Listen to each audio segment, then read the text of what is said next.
Hey guys, I'm Cyborg Sheep, and welcome to the Weekend Post. In this video, we're going to be talking about a little electronic contraption that I devised myself. Some of you guys may remember that in my DIY RC car video, I used a little 9-gram servo in order to implement steering on my RC car.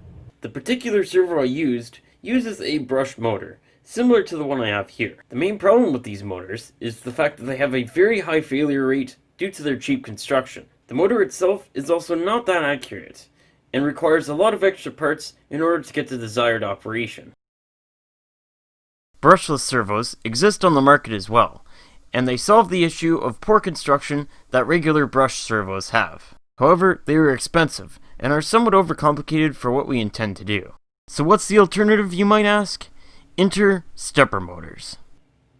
These motors are very well built, they are accurate, they're relatively inexpensive, and they're reasonably easy to control. And controlling these motors will be one of the main subjects of this video. So let's get into it. Alright, let's start from the beginning. The thing that's ultimately going to tell the steering motor to turn is this control right here. By turning the control, the transmitter will send a signal to the receiver to change one of its outputs. The receiver, having got this signal, will change the signal it is outputting on channel 1. Now the question is, what communication signals does this receiver use? And would you look at that, it's our old friend pulse width modulation. In this case with a variable on time of 1 to 2 seconds, and 1.5 seconds being the on time when the control is directly in the center. I can measure that signal using the Arduino Uno by connecting the signal wire to pin 5. The receiver also needs power, which I have been supplying with the Arduino's 5V and ground pin. This program will allow the Arduino to measure the signal coming from the receiver. First, we define a variable called channel. Then, in the setup, we declare pin 5 as an input. We then start serial communication at 9600 baud rate. Then, in our loop, we run a command that basically measures the pulse width, if you will, or on time of the signal. We then print that result to the serial monitor. So if I upload this program to the Arduino and then I open the serial monitor, you can see that the Arduino is measuring the signal coming from the receiver. As you can also see, the number is changing based on which direction and by how much I move the control.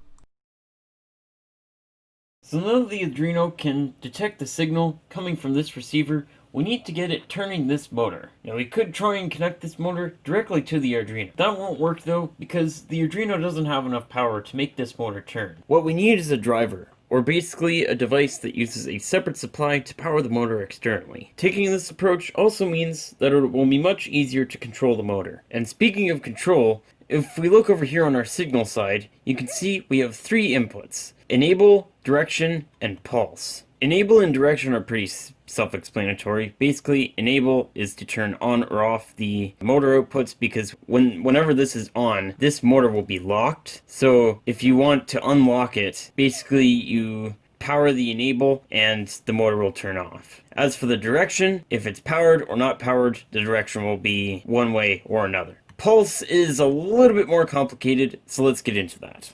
The simplest explanation I can come up with is when this goes from on to off or from off to on, it sends power to one of these outputs here. And what that does is it turns this motor 1.8 degrees.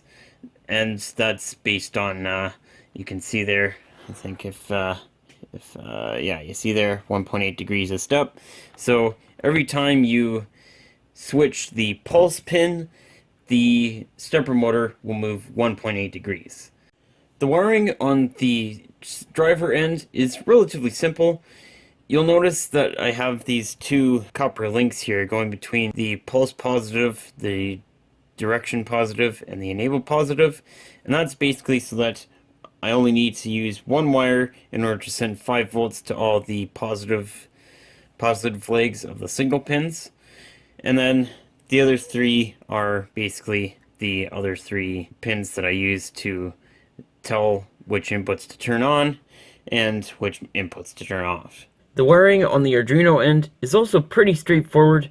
I have the pulse negative going to pin 3 on the Arduino, and I have the direction negative going to pin 2 on the Arduino. So, with everything wired up, now we need to get to the code. Now there's a lot to unpack in this code, so let's start from the top. First of all, we include two libraries called Excel Stepper and Multi-Stepper that basically make the programming a little bit easier.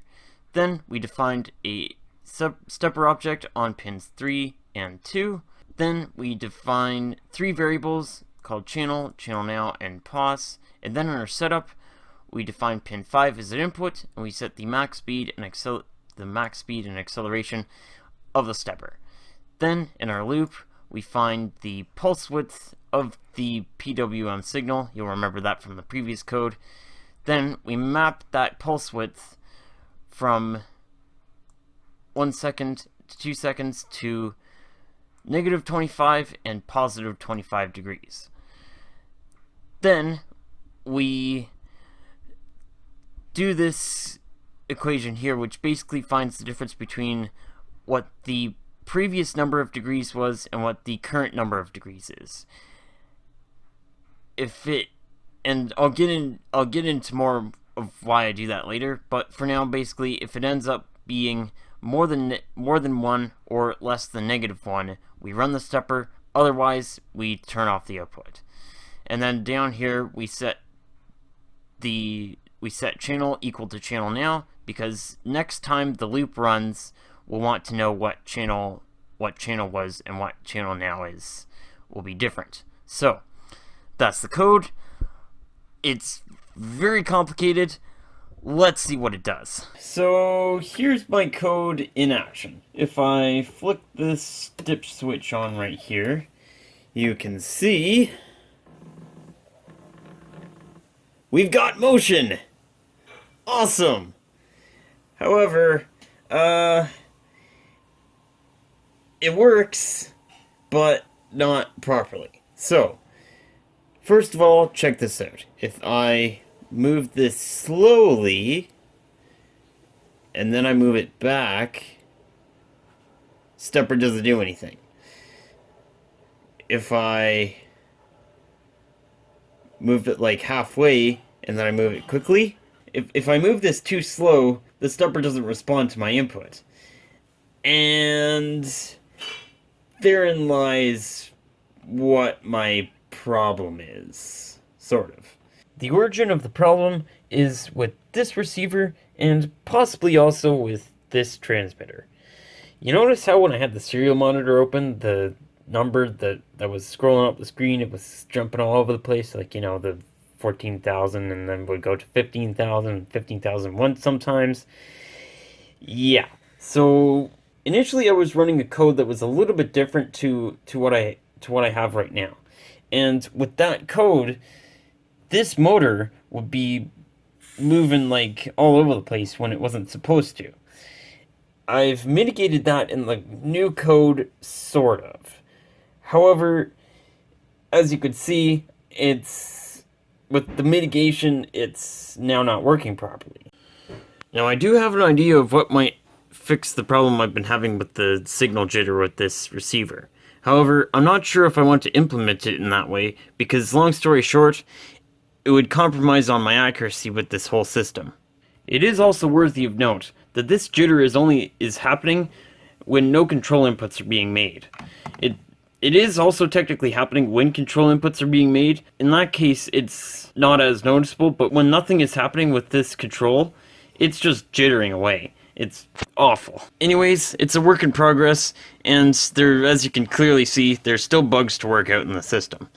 But I hope you guys enjoyed watching me mess around with electronics and try to figure out what the problem is. Anyways, I hope you guys enjoyed. Hit that like button if you liked it, or hit the dislike button. Subscribe if you're new, hit the bell, and I'll see you dudes in the next video.